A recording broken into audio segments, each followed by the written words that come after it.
Hello guys, কেমন আছো সবাই? আশা করছি সবাই খুব ভালো আছো।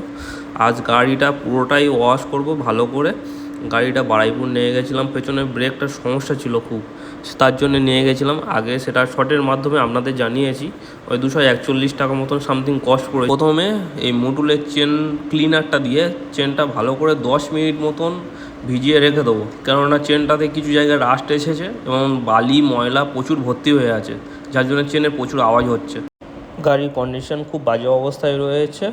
আর সবার প্রথমে এই ব্রাশটা দিয়ে মোটামুটি চেনটাকে খুব ভালোভাবে ঘষে নিতে হবে। 10 মিনিট মোটামুটি হয়ে গেছে। তারপরে ব্রাশটা দিয়ে ভালো করে মোটামুটি চেনটা ঘষতে হবে, দু সাইড ওপর নিচ ভালো করে পরিষ্কার করে নিতে হবে, যাতে ময়লা বা বালি ফালি যা রয়েছে সব জিনিসপত্র এই ব্রাশের মাধ্যমে সেগুলো যাতে এক জায়গায় হয়ে যায়।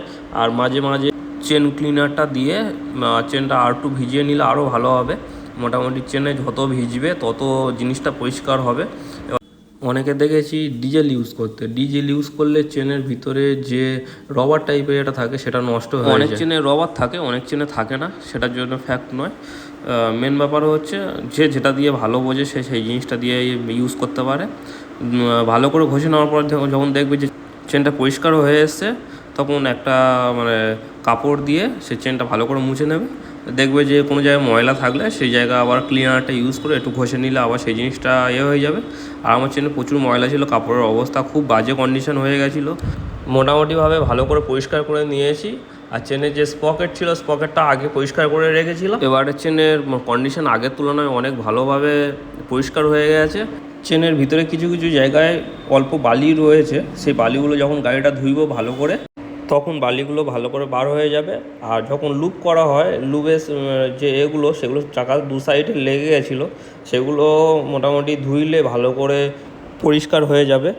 আর তারপরে গাড়ি এখন প্রথমে জল দিয়ে ভালো করে গাড়িটা ভিজিয়ে নিতে হবে। ভিজিয়ে নিয়ে 2-5 মিনিট গাড়ি রেখে দিলে ওপরে জল শুকিয়ে যাক, যে জায়গায় বালি ফালি ময়লা ফয়লা রয়েছে বা কাদা রয়েছে সেগুলো ভিজে থাকবে। আর হালকা করে ঘষে দিলে সেইগুলো জিনিসগুলো আস্তে আস্তে ঝরে পড়ে যাবে, বা জলের প্রেশারের মাধ্যমে কিছু জায়গা থেকে বার হয়ে যাবে। এখন ভালো করে জলটা দিয়ে গাড়িটা ভিজিয়ে নিচ্ছি, সামনে পেছনে মানে যেসব জায়গায় কাদা লেগে রয়েছে, নিচে তলায় ইঞ্জিনের গায়েও কিছু কিছু জায়গায় কাদা লেগেছিলো, সেই সব জায়গাগুলো ভালো করে ভিজিয়ে নিচ্ছি। গাড়ি এখন মোটামুটি ভেজানো কমপ্লিট হয়ে গেছে। গাড়ির কন্ডিশান এখন এই রয়েছে। আর গাড়িটা এবার ভালো করে ঘষে দিতে হবে, মানে যেসব জায়গায় কাদা রয়েছে সেগুলো ঘষে দিয়ে আরেকবার জল মেরে দেবো। জল মেরে দিলে গাড়িটা মোটামুটি ভালো হয়ে যাবে। আর তারপরে শ্যাম্পু, যে গাড়ি ধোয়ার যে শ্যাম্পু হয়, সেই শ্যাম্পু দিয়ে ভালো করে ঘষে নিতে হবে। গাড়ির ওপর থেকে নিচ পর্যন্ত পুরো সম্পূর্ণভাবে ওই শ্যাম্পু দিয়ে ভালো করে ঘষে দিয়েছি। আর যেসব জায়গায় নিচে কাদা রয়েছে সেগুলো ভালো করে একটু ঘষে দিচ্ছি। ঘষে দিলে মানে টোটালি কমপ্লিট হয়ে যাবে। তারপরে জলটা দিয়ে ভালো করে প্রেসার দিয়ে ধুইলে ভালোভাবে পরিষ্কার হয়ে যাবে। আর চেনের যেসব ময়লা রয়েছিল সেগুলো আগের চেনটা ওই প্রেসার দিয়ে ধুইতে চেনটা পুরো সম্পূর্ণ পরিষ্কার হয়ে গেছে। গাড়ির পেছনে স্যাডেলস্টে লাইটে কিছু জায়গায় বালি কাদা লেগেছিলো, সেগুলো ভালো করে শ্যাম্পু দিয়ে ওগড়ে দিচ্ছি যাতে সেগুলো উঠে যায়। আর জলের প্রেসার দিয়ে ভালো করে ধুইলে গাড়ি পুরো সম্পূর্ণভাবে পরিষ্কার হয়ে যাবে। গাড়ি ধোয়া পুরো সম্পূর্ণ কমপ্লিট।